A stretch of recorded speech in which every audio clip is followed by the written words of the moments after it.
The morning of my sister Delphine's wedding was one of those crisp, impossibly clear autumn days where the sky looks like a sheet of blue glass. I remember standing in front of the full-length mirror in our bedroom, smoothing down the fabric of my dark navy dress. The house was completely quiet, save for the sound of my husband Stellan running the water in the bathroom sink. I took a deep breath, watching my chest rise and fall in the mirror. I felt a familiar, heavy knot of anxiety forming in my stomach. Family events always did this to me. Stellan walked out of the bathroom, adjusting the cuffs of his crisp white shirt. He walked over to the wooden dresser and picked up a thick, cream-colored envelope. He held it in his hands for a moment, tracing the edges with his thumb, before sliding it carefully into the inner breast pocket of his tailored suit jacket. Inside that envelope was a cashier's check for $15,000. It was our wedding gift to Delphine and her new husband, Vance. We had spent months discussing that number. Sitting at our kitchen island late at night, staring at spreadsheets on Stellan's laptop. Stellan works in corporate finance, and I had just received a major promotion to regional marketing director at my firm. Between his bonus and my new salary, we had the financial stability to do something incredibly generous. On top of the envelope in his pocket, we had already paid the caterer and the florist directly. We covered easily a third of the total wedding expenses out of our own checking account. It was a staggering amount of money, the kind of money that takes years of early mornings and late nights to save. But Delphine was my only sister. I wanted her day to be absolutely flawless. I wanted my parents to be proud. We drove to the country club in near silence. The tires hummed along the highway. When we finally pulled up to the sprawling estate, the gravel crunched loudly under our wheels. A young valet in a black vest opened my door, and the scent of expensive floral arrangements hit me immediately. We walked through the heavy double oak doors into the main foyer. The room was breathtaking, filled with hundreds of white roses and crystal candelabras. I scanned the crowd of well-dressed guests holding champagne flutes, looking for familiar faces. I spotted my parents immediately near the sweeping staircase. My mother was standing in front of my father, reaching up to adjust his silk tie. My father pretended to bat her hands away, acting annoyed, but a massive, genuine smile spread across his entire face. I stopped walking. Stellan bumped into my shoulder lightly, but I did not move. They looked radiant. There is no other word to describe it. My mother's face was glowing with a kind of overwhelming, pure happiness I had rarely seen. My father looked 10 years younger, standing tall, his chest puffed out with undeniable pride. They were laughing together, greeting guests with open arms. A sharp, cold twist of resentment hit my stomach. I swallowed hard, feeling the dryness in my throat. I squeezed my eyes shut for a fraction of a second. I tried to picture my own wedding day 5 years ago. My parents had been there, of course. They smiled for the photographer. They wore nice clothes. But they did not look like this. They had not radiated this kind of bursting, uncontrollable joy. They had treated my wedding like a pleasant obligation. Delphine's wedding looked like the crowning achievement of their entire lives. I forced the dark thought completely out of my head. I pushed my shoulders back and pasted a bright, warm smile onto my face. I walked across the marble floor to greet them, telling myself that today was about my sister, not about my old insecurities. The ceremony itself went off without a single issue. We sat in the front row, listening to the string quartet play softly as Delphine walked down the aisle. She looked stunning, her long lace train dragging elegantly across the pristine white runner.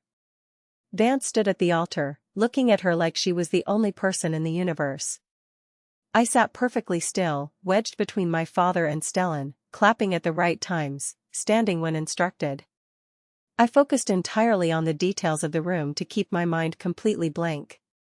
After the vows, the guests moved into the grand ballroom for the reception. The tables were covered in heavy silk linens and towering centerpieces. Waiters in white gloves served a 5-course meal. We ate roasted filet mignon and drank expensive vintage champagne. The band played classic love songs, and the dance floor was packed. Everything was loud, cheerful, and picture-perfect. Then, the lights dimmed slightly. The lead singer of the band tapped the microphone, asking everyone to return to their seats. The clinking of silverware against china slowly died down. It was time for the speeches. First came the best man. He told a slightly embarrassing but good-natured story about Vance in college. The crowd laughed. Then the maid of honor read a very sweet, rhyming poem that made Delphine tear up. Finally, my parents stood up from their table. My father held his champagne glass in one hand, offering his other arm to my mother. They walked to the center of the dance floor, standing directly under the massive crystal chandelier. My mother tapped her glass gently with a silver spoon. The sharp, high-pitched ring cut through the remaining chatter in the room. Complete silence fell over the 200 guests. "We want to thank every single one of you for coming today," my mother began. Her voice echoed clearly through the sound system. "We are so incredibly grateful to have you here to celebrate the wedding of our beloved daughter." She paused. There was something highly specific and intentional about the way she said the word beloved. She dragged the syllables out, wrapping her voice around the word like a warm blanket. It made the hair on my arms stand up. I shifted uncomfortably in my seat, the fabric of my dress catching on the wooden chair.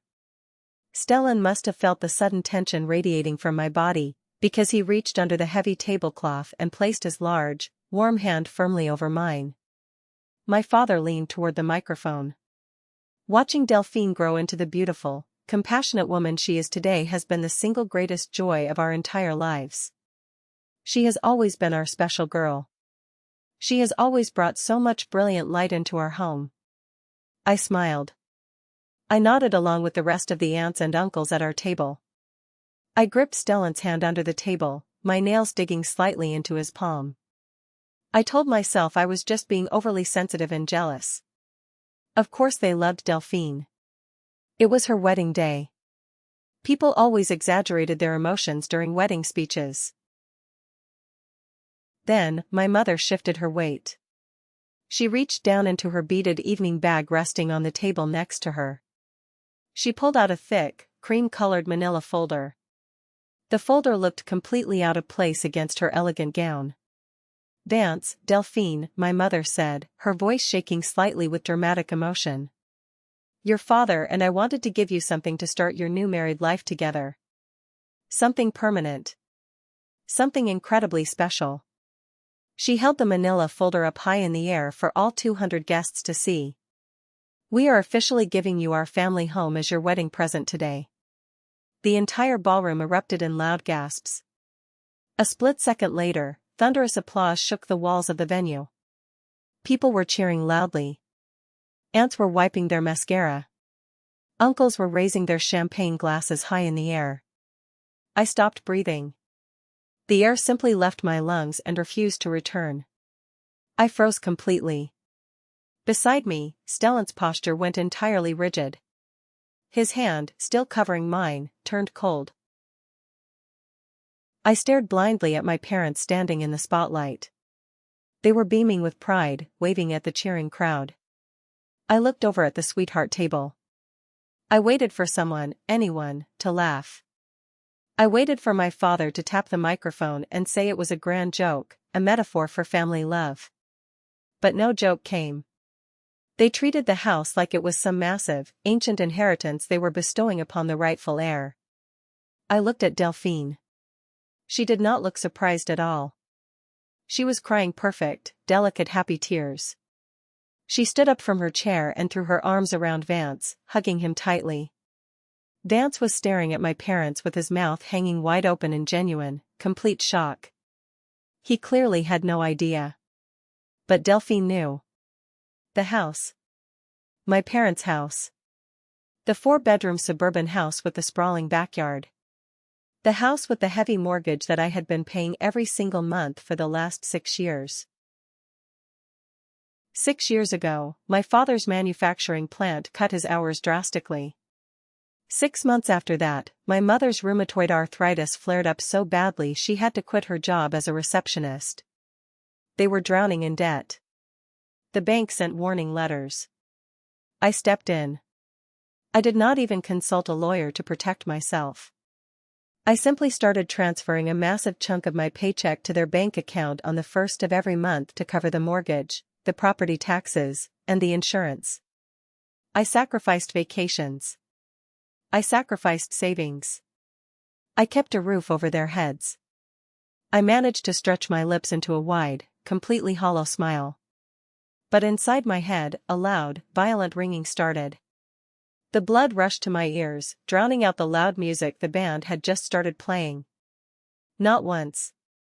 Not a single time in 6 years had they ever mentioned giving the house to Delphine. They had never even hinted at the idea. They had not asked me for my permission. They had not asked for my opinion. And I was the one paying for the bricks they were giving away. "Mavis, are you okay?" Stellan whispered urgently, leaning his face close to my ear. "I am fine," I said through my teeth. My jaw ached. I kept my eyes fixed forward, maintaining my fake smile as Delphine and Vance walked onto the dance floor to embrace my parents in front of the cheering crowd. An hour later, the party was in absolute full swing. The band was playing loud, energetic pop music. The dance floor was packed with relatives jumping around. The heat in the room was stifling, smelling heavily of alcohol, perfume, and sweat. The air felt incredibly thin, and my chest was tight. I stood near the edge of the room, watching the flashing colored lights sweep across the walls. I found Stellan standing near the back bar, holding 2 glasses of iced water. "Can we leave?" I asked him. My voice was barely a whisper, but it trembled violently. "Can we leave right now?" He took one long look at my pale face and set the glasses down hard on the wooden counter. Water sloshed over the rims. He nodded immediately. "I will go get our coats from the front desk. Wait right here by the door." We spent the next 10 minutes making our polite excuses. It felt like walking through thick mud. We found Delphine near the dessert table, holding a slice of cake. Stellan lied incredibly smoothly, telling her he had an urgent, early morning meeting with a client. We told her the wedding was absolutely beautiful. We offered our congratulations again, handing over the thick envelope with the $15,000 check. We walked out the heavy doors before my mother could walk over and trap us in a conversation. The second the cold autumn night air hit my face, my chest heaved. I sucked in a massive breath, feeling the chill in my lungs. We walked quickly through the dark parking lot. The gravel crunched loudly under Stellan's leather shoes. We reached our car, got inside, and the heavy doors slammed shut, sealing us in complete silence. The moment Stellan turned the key and the engine roared to life, my control shattered. I burst into loud, ugly tears. My shoulders shook uncontrollably. The tension inside the small car felt thicker than a funeral procession. "I cannot believe they actually did that," I sobbed, pressing the palms of my hands hard against my eyes. The tears leaked through my fingers, ruining my expensive makeup. I have been paying that mortgage for 6 straight years. Every single month. And they did not even tell me they were planning this. "I know," Stellan said grimly. He backed the car out of the parking space, his jaw clenched tight. "It is absolutely unbelievable." "And Delphine knew," I cried out, my voice cracking. "Did you see her face up on that stage?" She was not surprised at all. She knew the whole time.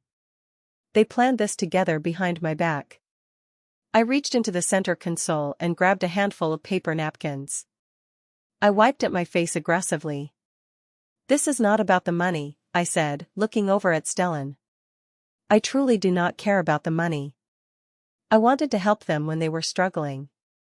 But they could have had a 5-minute conversation with me first. They gave away something I pay for, and they let me sit in the front row and find out with the rest of the strangers." The drive back to the city took over an hour. The rhythmic hum of the tires against the dark asphalt filled the silence inside the car. The yellow streetlights flashed across the dashboard in a steady, hypnotic rhythm. I leaned my head against the cold glass of the passenger window, watching the trees blur past in the dark. With every mile marker we passed, memories I had buried deep down kept flooding back to the surface. It was like a dam had broken in my mind. All the times my parents had shown clear, undeniable favoritism toward Delphine played in my head like an old movie reel. "Do you remember when I finally graduated from college?" I asked Stellan into the quiet car. My throat felt raw and sore. "I worked 2 jobs to get through school." They handed me a generic greeting card from the pharmacy with a $100 bill tucked inside. I was grateful. But when Delphine graduated 2 years later, they completely drained what little college fund they had left and bought her a brand new silver car. A car with a giant red bow on it. That was entirely out of line, Stellan agreed, his eyes focused sharply on the dark road ahead. He reached over and rested his hand on my knee. "Or my 21st birthday," I continued, the anger slowly replacing the crushing sadness. "I made a dinner reservation at that nice Italian place downtown months in advance. They called me 2 hours before dinner and skipped it because Delphine had a volleyball game. Not a championship game. Not a finals match. Just a regular Tuesday night game in a high school gym." The more I talked, the more I remembered. I remembered the time I had pneumonia in high school, coughing until my ribs bruised, and my mother left me home alone with soup to take Delphine dress shopping for a winter dance. I remembered how they constantly bragged to our neighbors about Delphine landing a basic administrative job, but barely acknowledged my promotion to director. I was always the reliable workhorse. Delphine was the prize pony. By the time we pulled into our quiet suburban driveway, my eyes were swollen shut and my head was pounding with a vicious migraine. I felt physically and emotionally hollowed out. We walked into the house and began taking off our formal clothes in silence. "Where are your parents going to live now?" Stellan asked quietly, hanging his suit jacket in the closet. "If they are officially giving the massive house to Delphine and Vance, where do they go? They cannot afford rent anywhere in this market." I pulled my soft cotton pajamas out of the dresser drawer. I dropped my silk dress in a heap on the floor. I shrugged, walking toward the bathroom to wash my face. "I have absolutely no idea. And honestly, Stellan, that is not my problem anymore." They made their bed. I crawled into bed, pulled the heavy duvet over my shoulders, and turned my back to the door. I closed my eyes, but the image of my mother holding up that manila folder burned against the back of my eyelids. For the next 3 weeks, I operated completely on autopilot. I threw myself violently into my work. I woke up at 5 in the morning, went to the office, drank entirely too much black coffee, and stayed until the cleaning crew arrived. I sat in long marketing strategy meetings, staring blankly at presentation slides, letting the numbers blur together. I came home late, ate whatever Stellan had cooked, and went to sleep. I refused to look at social media. I did not want to see the professional photos from the wedding. I did not want to see comments praising my parents for their incredible generosity. I wanted to pretend I lived in a vacuum. I wanted to pretend I did not have a family. Then, on a rainy Tuesday evening, the illusion shattered. I was standing at the kitchen counter, chopping an onion for soup, when my cell phone buzzed loudly against the granite. I looked down at the bright screen. The name Mom flashed in large white letters. I stared at the phone. The knife felt heavy in my hand. I watched it ring 3 times. My chest tightened. Against every logical instinct in my body, I set the knife down, wiped my hands on a towel, and pressed the green button. "Mavis, honey," my mother's voice chirped brightly through the speaker. Her tone was light, airy, and completely cheerful. She sounded exactly as if nothing life-altering had happened 3 weeks ago. "How are you doing?" "I am fine," I said cautiously, keeping my voice flat. "We are hosting a small family dinner this coming Saturday," my mother continued smoothly, ignoring my cold tone. "Your sister and Vance are finally back from their honeymoon in Hawaii. We would love for you and Stellan to come over and join us. Just a casual evening to catch up." I stood in my kitchen, staring at the half-chopped onion.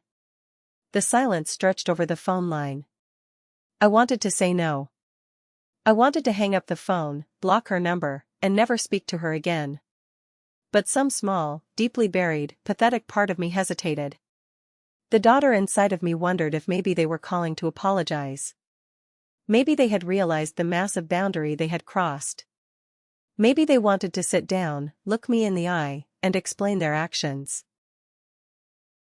"Fine," I said finally, my voice devoid of any emotion. "We will be there on Saturday." Saturday arrived with a heavy, gray overcast sky. The weather matched my mood perfectly. Stellan drove us down the familiar route to my parents' suburban neighborhood. The trees lining the streets were bare, dropping brown leaves onto the wet pavement. When we pulled up to the curb in front of the house, I noticed Delphine's shiny silver car parked squarely in the center of the driveway. My parents' old, dented sedan was parked out on the street, pushed under a large oak tree. We walked slowly up the concrete path to the front door. The porch light was burned out. I reached instinctively into my leather purse, my fingers searching for the familiar cold metal of my house key. Then, I stopped. I pulled my hand out empty. A strange, bitter feeling washed over me. It felt incredibly unnatural to ring the doorbell of the house I grew up in. But the harsh reality settled heavily on my shoulders. This was not my parents' house anymore. It legally belonged to Delphine now. I pressed the doorbell. A moment later, the heavy wooden door swung open. My mother stood there wearing a floral apron, her face split into a massive, welcoming smile. "Mavis, Stellan, come in out of the cold," she ushered us inside, waving her hands. She stepped forward and threw her arms around my shoulders, hugging me tightly. She smelled of roasted meat and vanilla perfume. She acted exactly like a normal mother greeting her daughter. She acted like she had not just given away a house I was financially carrying without speaking a single word to me about it. I hugged her back stiffly, keeping my arms low, pulling away as quickly as politely possible. My father was sitting in his usual worn leather recliner in the living room. Vance was sitting next to him on the sofa. They were intensely watching a college football game on the television. My father stood up when we entered the room. He gave Stellan a firm, masculine handshake and patted me awkwardly on the shoulder. "Where is Delphine?" I asked, scanning the room, noticing her glaring absence. "Oh, she's just finishing up changing the curtains in the formal dining room," my mother said casually, waving a wooden spoon in the air. "She has been so busy redecorating the place all week. Making it her own, you know?" My blood boiled instantly. A hot, angry flush crept rapidly up the back of my neck. 3 weeks. It had been exactly 3 weeks since they signed the papers, and Delphine was already ripping the house apart, changing things around like she had owned the place for decades. We walked down the hallway toward the dining room. There she was. My sister was balancing on a small aluminum stepladder near the large bay window. She was pulling down the old, faded blue floral curtains my mother had loved and washed for years, replacing them with heavy, expensive-looking cream-colored drapes. She looked perfectly at home. She looked like the lady of the manor. "Dinner is ready," my mother announced loudly from the kitchen doorway. "Everyone wash up and sit down." We moved into the dining room and took our seats around the large, scratched oak table. The seating arrangement felt bizarre. I sat wedged between Stellan and my father on one side. My mother and Delphine sat directly across from us. Vance took the head of the table at the far end, looking incredibly pleased with himself. The food actually smelled amazing. My mother had spent all afternoon making her special Sunday pot roast. There were steaming bowls of roasted carrots, buttery mashed potatoes, and thick, dark brown gravy. It was a meal I usually loved, a meal that brought back good childhood memories. But tonight, my mouth was completely dry. I had absolutely zero appetite. The smell of the rich beef suddenly made my stomach turn.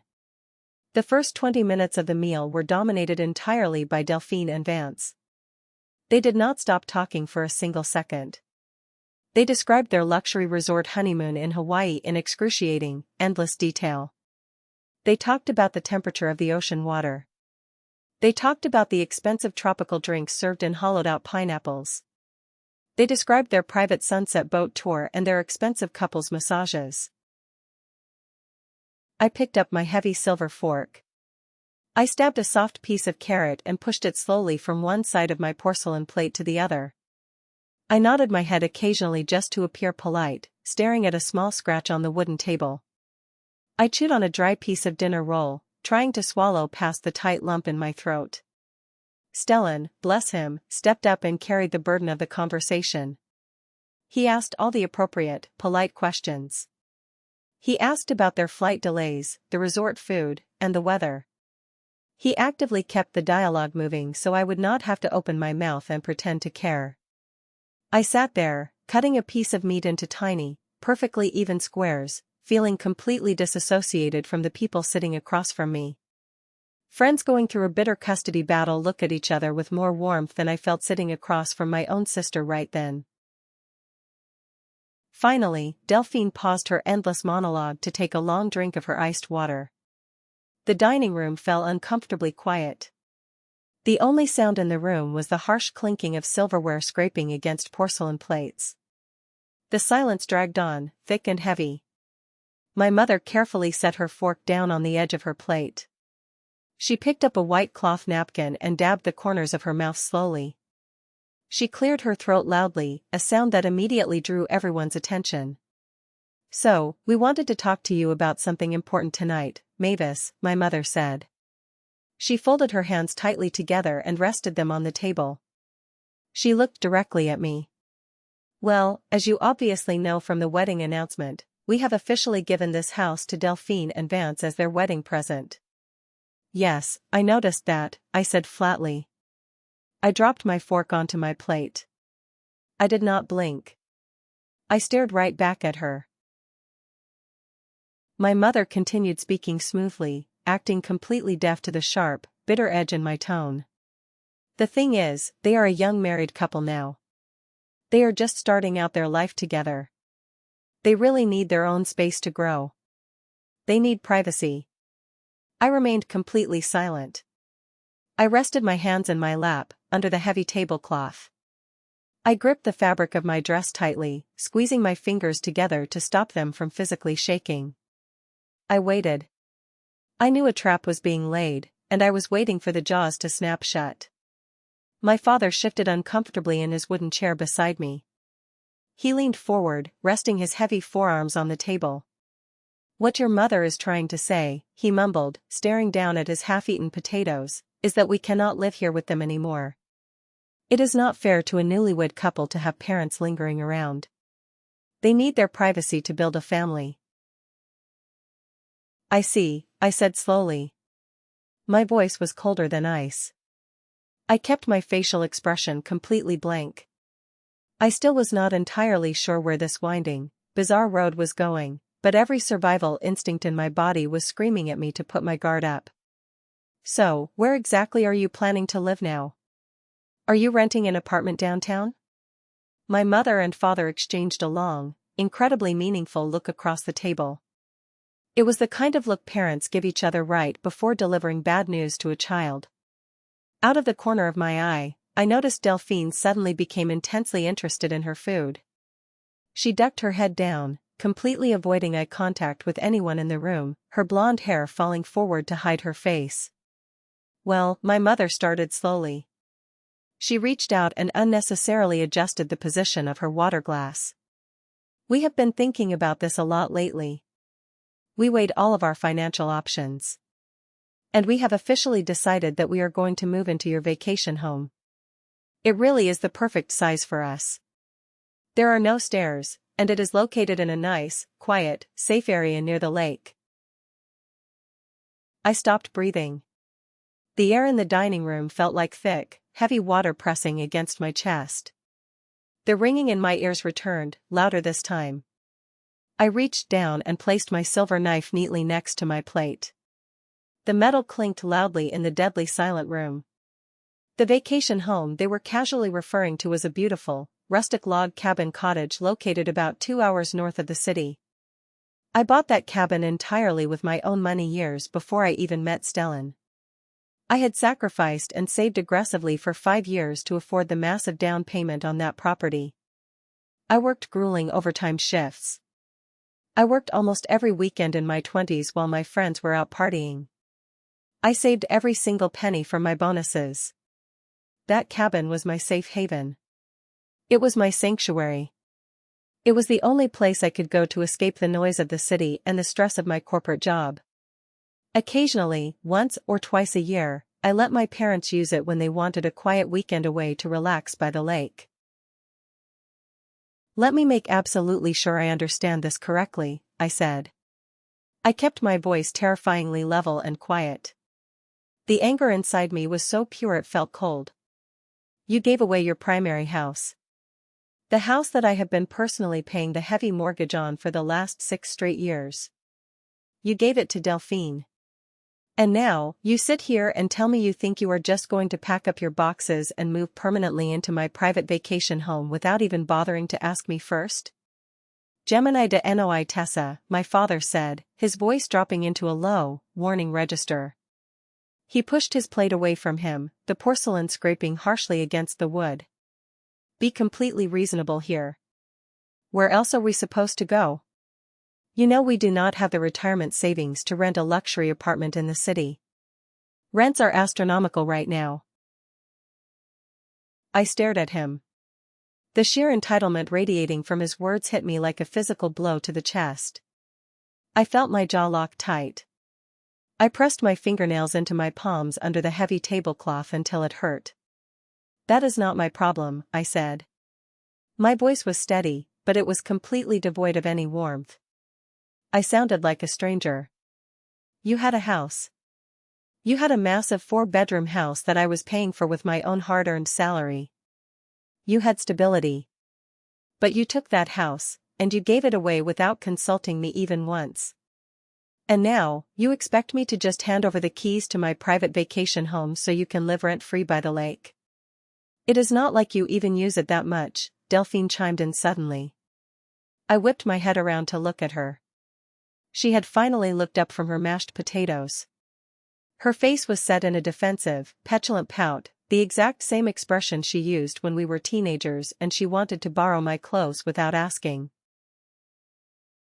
Are you actually serious right now? I asked her, my voice rising just a fraction. I could feel Stellan shifting his weight beside me, his large presence a solid anchor in the room. It is my property, Delphine. I bought it with my own money. I pay the property taxes. I pay the maintenance. I get to decide who uses it and exactly when they use it. You do not get to volunteer my assets to fix a problem you helped create. My mother's face went completely pale. The fake, cheerful hostess mask slid right off her features, revealing the panic underneath. You cannot mean you are saying no, she stammered, reaching a hand out across the table toward me. You are not saying no to your own parents, are you? That is exactly what I am saying, I replied, looking her dead in the eye. I leaned back in my chair, putting physical distance between us. No. You are not moving into my vacation home. Not next month. Not next year. Not ever. The dining room fell completely silent. It was not a peaceful silence. It was the suffocating, heavy silence that drops right before a massive thunderstorm. I could hear the antique grandfather clock ticking loudly in the hallway. Then, my mother's face crumpled. The panic morphed instantly into a dramatic, calculated rage. How can you do this to us? She cried out, her voice echoing off the high ceilings. She slammed her hands down on the table, making the silverware jump. After everything we have done for you? We raised you. We fed you. We are your parents. Yes, you are my parents, I shot back, my heart pounding a frantic rhythm against my ribs. And as my parents, you might have thought to have a basic conversation with me before giving away a house I was paying for. I acted like a bank for 6 years. I sacrificed my own savings. I should have hired a lawyer to draft a formal contract, but I trusted you. And now you just decide to take over my remaining property like it is your personal inheritance? You do not have the right to refuse us, my mother shouted, her voice reaching a shrill, unpleasant pitch. We have nowhere else to go. You are throwing us out on the street. You actually have your house, I pointed out coldly, gesturing around the dining room. The one we are sitting in right now. The one I paid the mortgage on. But you gave it to Delphine. So now, figuring out where to live is your problem. Or it is Delphine's problem. It is certainly not mine. Delphine slammed her open palm on the table. God, you are so incredibly cruel and greedy, she spat, glaring at me with pure venom. You have always been jealous of me. You have always been envious of my relationship with Mom and Dad because they love me more. You are just doing this to punish them because you are bitter. I stared at my sister. The sheer audacity of her statement took my breath away for a split second. Then, a strange, absolute calm washed over me. I turned to her, resting my elbows on the table, speaking in a low, perfectly controlled tone. If Mom and Dad love you so much, Delphine, and if you love them so much, then why do you not just let them live here with you? I asked, raising my eyebrows. This is a massive 4-bedroom house.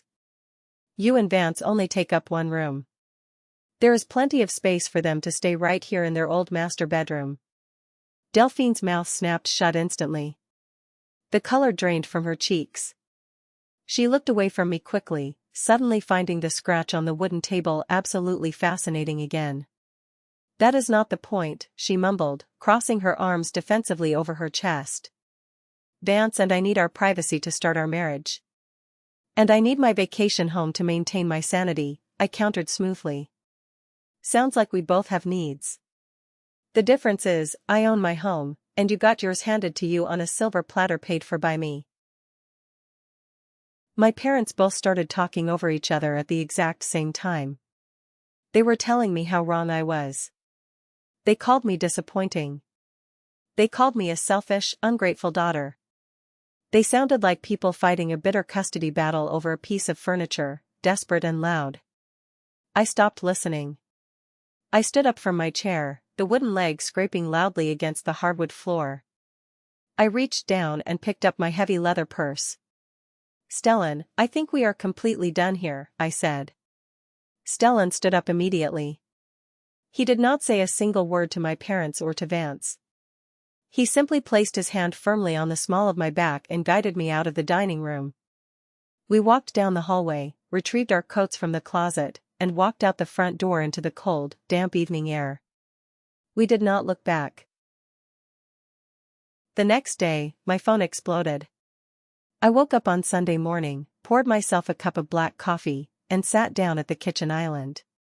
I picked up my phone and saw 32 unread text messages and 7 missed calls. They were all from my parents and Delphine. I sat in the quiet kitchen and read through them slowly. The messages were a masterclass in psychological manipulation. Some of them called me selfish and cold-hearted. Some of them begged me to reconsider, detailing how stressed my mother was. Some of them tried to guilt-trip me with long, dramatic reminders of everything they had supposedly done for me over the past 30 years. Delphine sent a long paragraph accusing me of trying to ruin her marriage by stressing out our parents. I showed a few of the most unhinged messages to Stellan when he walked into the kitchen. He read them, shook his head in absolute disbelief, and handed the phone back to me. I think I need to block them for a while, I said quietly, staring at the glowing screen. My chest felt incredibly heavy. I cannot keep reading these. It is making me physically sick to my stomach. Do what you absolutely need to do to protect your peace, Stellan said. He walked over and kissed the top of my head, wrapping his arms around my shoulders. You need to take care of yourself first right now. They crossed a massive line. So I did it. I sat at the kitchen counter, opened my phone settings, and systematically blocked my mother's number. Then I blocked my father's number. Then I blocked Delphine. I opened my social media applications and blocked their profiles there, too. I completely severed the digital cords connecting me to my family. 2 entire weeks passed in absolutely blissful silence. There were no manipulative phone calls. There were no passive-aggressive text messages. There was no exhausting family drama weighing me down. Stellan and I fell back into our normal, comfortable routine. We went to work, came home, cooked dinner together, and occasionally went out for drinks with friends who did not try to steal my property. I felt lighter. I slept through the night for the first time in months. The knot of anxiety that usually lived in my stomach had finally untied itself. I was sitting at my desk in my office on a busy Thursday afternoon. I was deeply focused, reviewing the final budget numbers for a massive national marketing campaign we were launching the following week. My office door was closed, and I had my headphones on, listening to soft instrumental music to concentrate. Suddenly, my cell phone buzzed violently against the glass surface of my desk. I ignored it at first, keeping my eyes locked on the complex spreadsheet on my computer monitor. But it buzzed again, a long, continuous vibration that signaled an emergency alert, not a regular text message. I took off my headphones and glanced down at the screen. I felt my stomach drop instantly to the floor. The blood rushed out of my face, leaving me cold. It was a bright red push notification from the smart security system I had installed at my vacation home. Motion detected in the front hallway. Front door opened. I quickly grabbed the phone and opened the security application.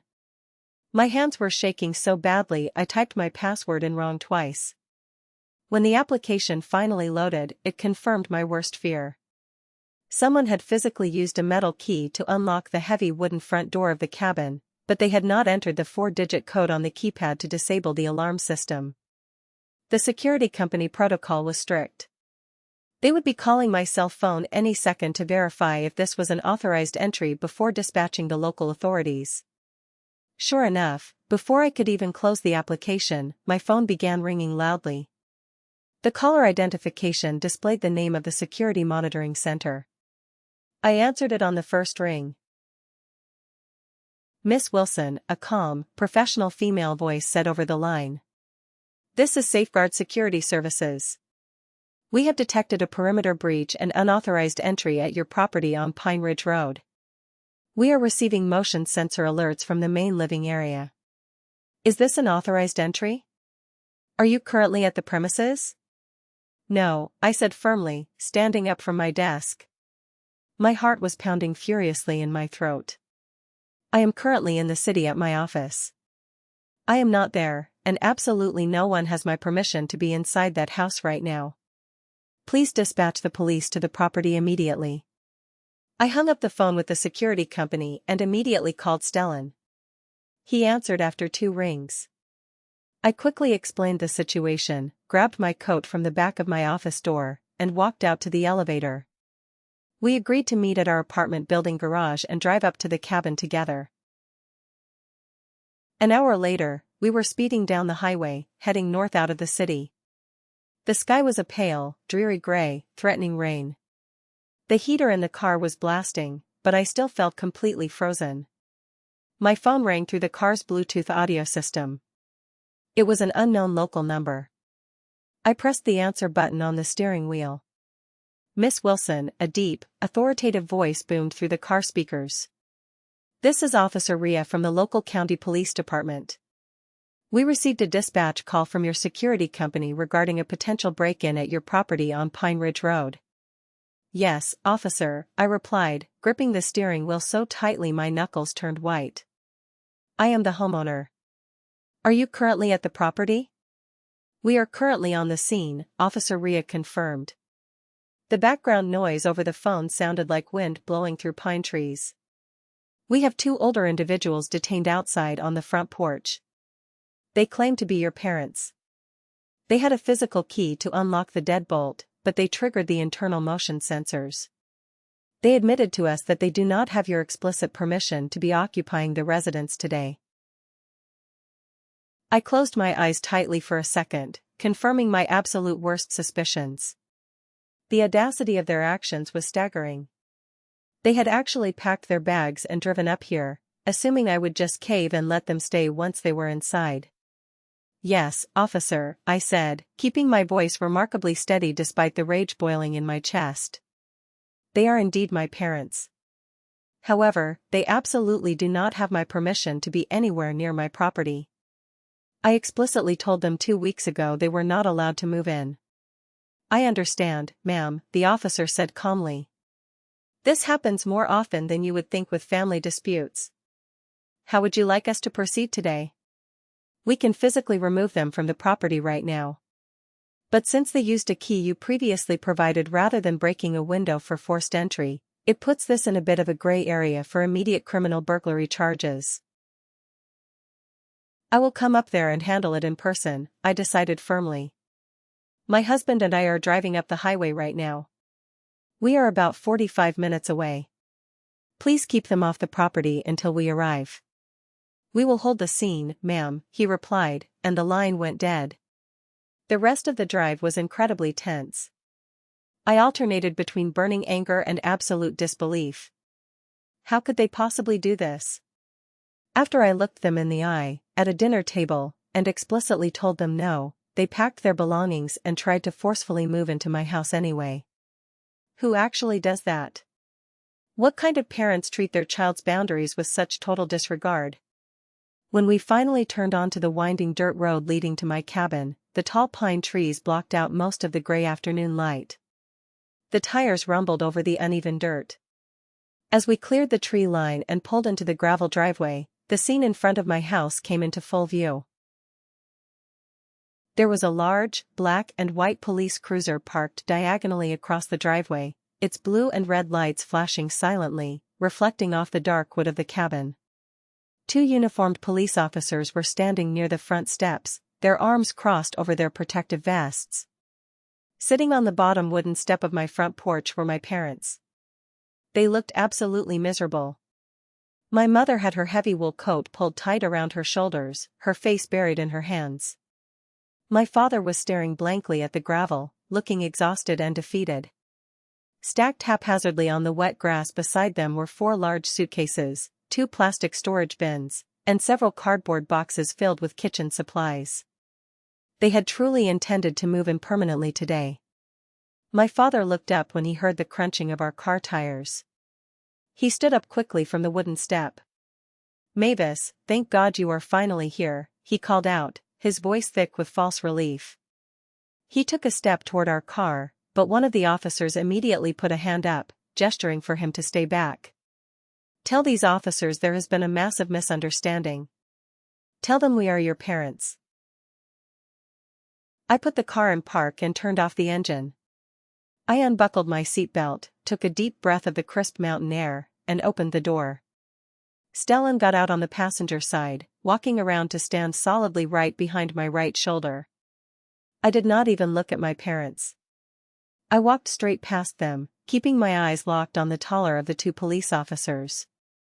"Thank you for responding to the alarm so quickly, Officer Rhea," I said, extending my hand. He shook it firmly. "These 2 people are indeed my parents.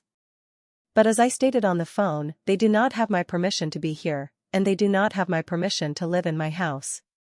The officer nodded slowly, pulling a small notebook out of his chest pocket. "Ma'am, since they are your family members, do you want to formally press charges for trespassing today?" My mother gasped loudly behind me. I heard her scramble to her feet. "Mavis, you absolutely would not dare do that to your own mother."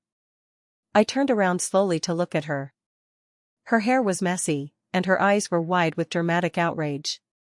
"You drove 2 hours, used a spare emergency key to open my front door, and tried to secretly move your boxes into my house after I explicitly told you to your face that you could not live here," I said, my voice cutting through the cold air like a knife. "What exactly did you think was going to happen when the alarm went off?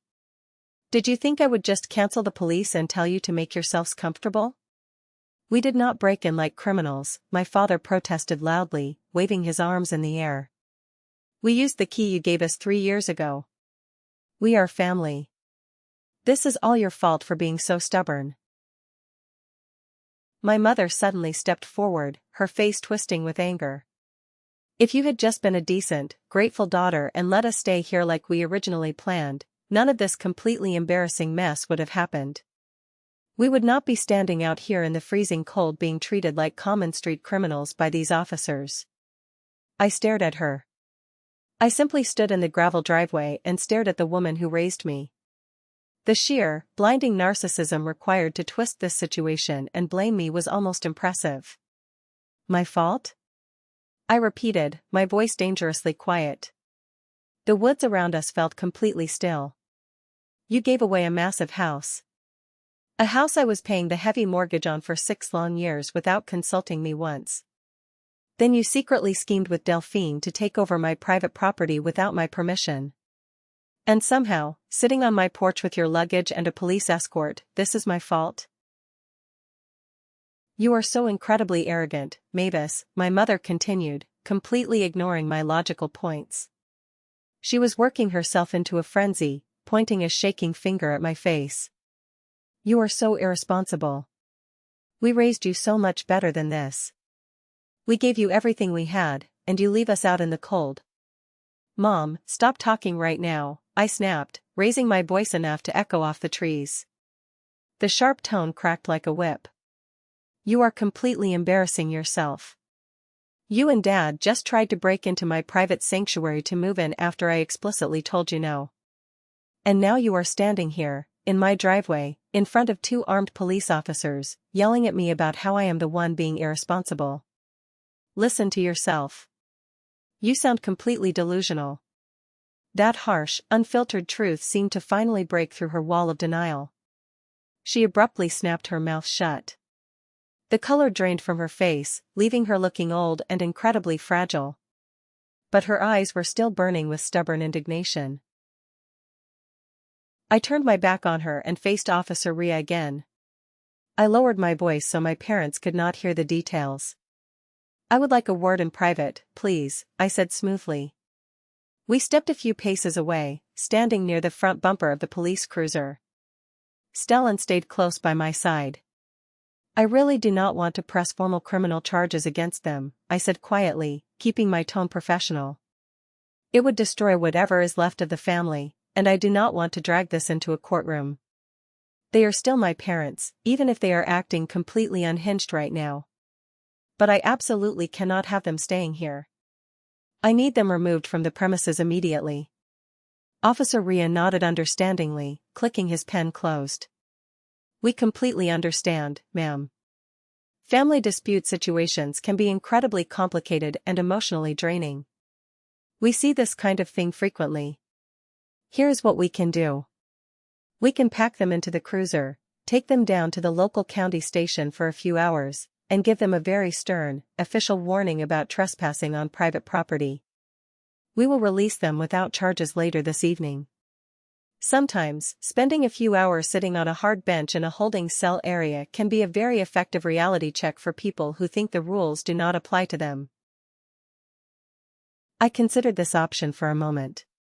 Letting them sit in a police station would be humiliating for them, but it was exactly the harsh boundary they needed to experience. They needed to understand I was no longer playing their games. That might be exactly the massive wake-up call they need to realize I am serious, I agreed. Yes, please do that. Please remove them. I walked back across the gravel to where my parents were standing nervously near their boxes. I stood tall, squaring my shoulders. The officers are going to put you in the back of their car and take you down to the police station for a few hours, I announced clearly. My mother gasped, grabbing my father's arm. I am not pressing formal charges today, I continued, cutting off her impending protest. But I want you to understand exactly how serious this situation is. You cannot just pack your bags and forcefully move into someone else's house without permission, even if you share the same last name. That is not how the real world works. I am calling a locksmith right now to change every single lock on these doors. Your belongings will be loaded into my husband's truck, and we will drop them off at a public storage facility in town. I will pay for 1 month of storage. After that, you are completely on your own. If you've made it this far, please do me a favor, like the video and comment number 1 down below. It lets me know how awesome you are and shows that you're right here with me on this journey. Your support is a massive encouragement and truly motivates me. Drop that one so I can recognize you, and now, let's get back to my story. I stood in the driveway with Stellan and watched without a single ounce of guilt as the two police officers calmly instructed my parents to get into the back seat of the cruiser. My father looked completely defeated, his shoulders slumped as he slid onto the hard plastic seat. My mother was crying real tears now, the harsh reality of her failed manipulation finally setting in. The heavy doors slammed shut. The police cruiser slowly backed out of my driveway, turning onto the dirt road and disappearing into the trees, leaving the flashing lights behind. While we waited an hour for the emergency locksmith to arrive from town, Stellan and I worked silently, hauling their heavy suitcases and plastic bins into the bed of his truck. The physical labor felt good. It felt like I was physically clearing the heavy, toxic burden of my family out of my safe space. By the time we finally left the cabin that evening, the heavy deadbolts were brand new, the alarm system was reset with a new master code, and my parents' belongings were locked inside a cheap storage unit near the highway. I texted the storage unit number and the gate access code directly to Delphine, since my parents' numbers were still blocked on my phone. On the long, dark drive home to the city, I rested my head against the car window. I felt physically drained, my muscles aching from the tension and the heavy lifting. But underneath the exhaustion, I felt strangely, wonderfully liberated. For the first time in my entire adult life, I had firmly stood my ground against my parents' emotional manipulation. I refused to be the reliable, silent scapegoat they could take advantage of anymore. What do you honestly think they will do now? Stellan asked quietly, keeping his eyes on the highway as city lights began to appear on the horizon. They will probably go crying directly to Delphine's front door, I guessed, letting out an exhausted sigh. She can deal with them now. She got the massive free house. She can take on the heavy responsibility that comes with it. I was not naive enough to think this situation was completely over, though. Knowing my mother's flair for dramatics, she would find a public way to make me look like the cruel villain in all of this. She always did. I was absolutely right. Exactly 1 week after the incident at the cabin, I was sitting on my living room couch, drinking my morning coffee. I opened my Facebook application out of pure habit. The very first thing that popped up on my timeline was a long, incredibly dramatic post written by my mother. It had already gathered over 50 sympathetic comments from various aunts, uncles, cousins, and old family friends. Today I learned the true, heartbreaking meaning of being abandoned by your own flesh and blood child, her post began, the text accompanied by a generic picture of a crying eye. My husband and I, in our fragile golden years, have been cast out onto the cold street like unwanted pets. Our eldest daughter, Mavis, had armed police officers physically remove us from her empty vacation home like we were common criminals, leaving us with absolutely nowhere to go and no roof over our heads. I read the paragraph twice. My jaw tightened.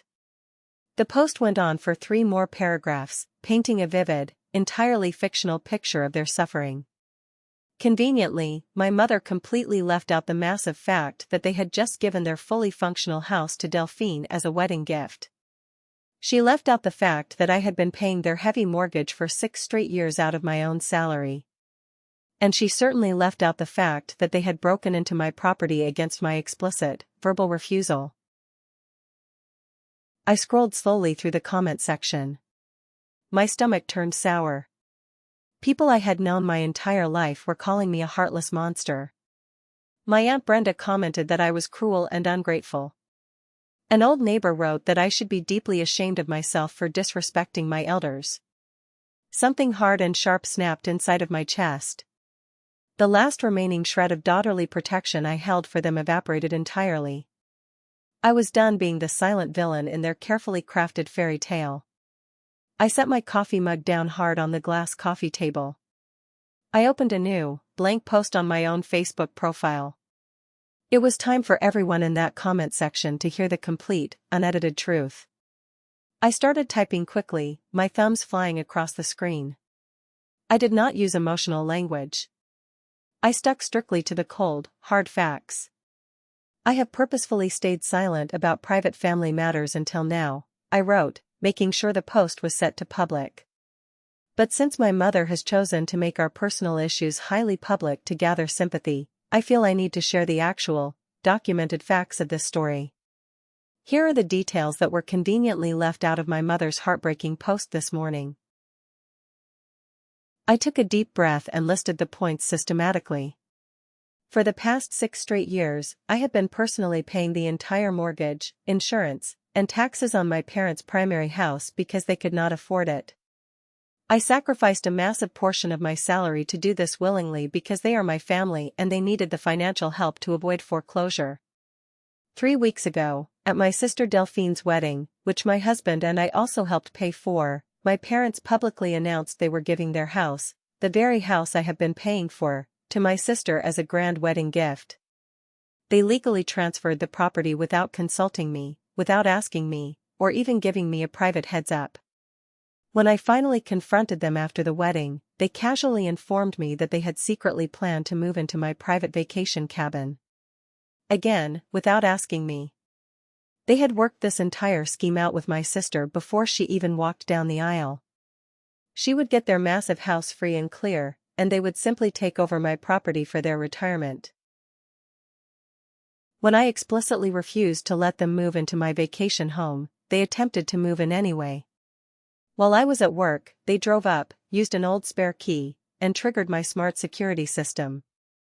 That is exactly why the county police were involved. I did not have them arrested or charged with a crime, despite what my mother's dramatic post suggests.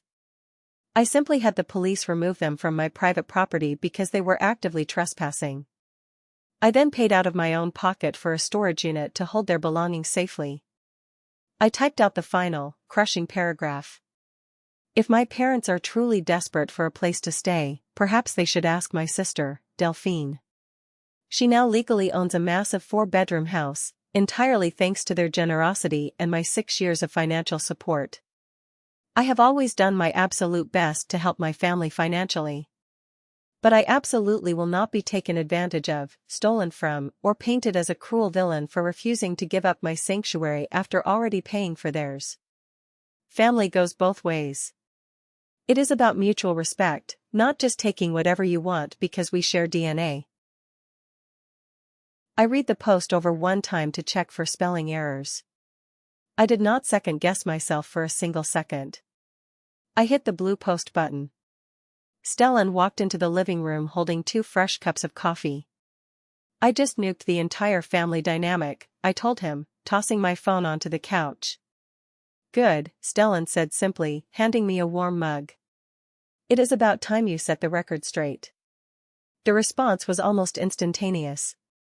My phone began buzzing relentlessly.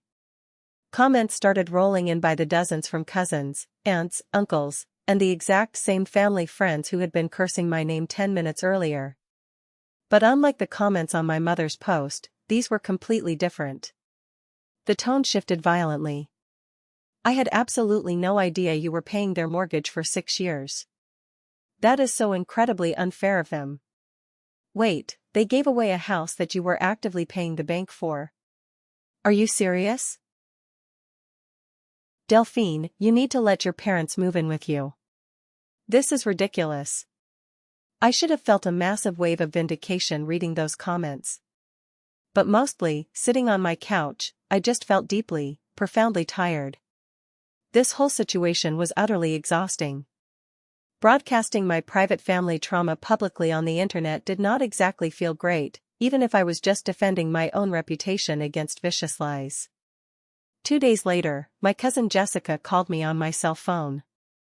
She was always the family gossip, the one who knew everyone's business before it happened. Hey, I just wanted to check on you, she said, her voice dropping to a conspiratorial whisper. I saw your post. Everyone is talking about it. But did you hear what happened yesterday?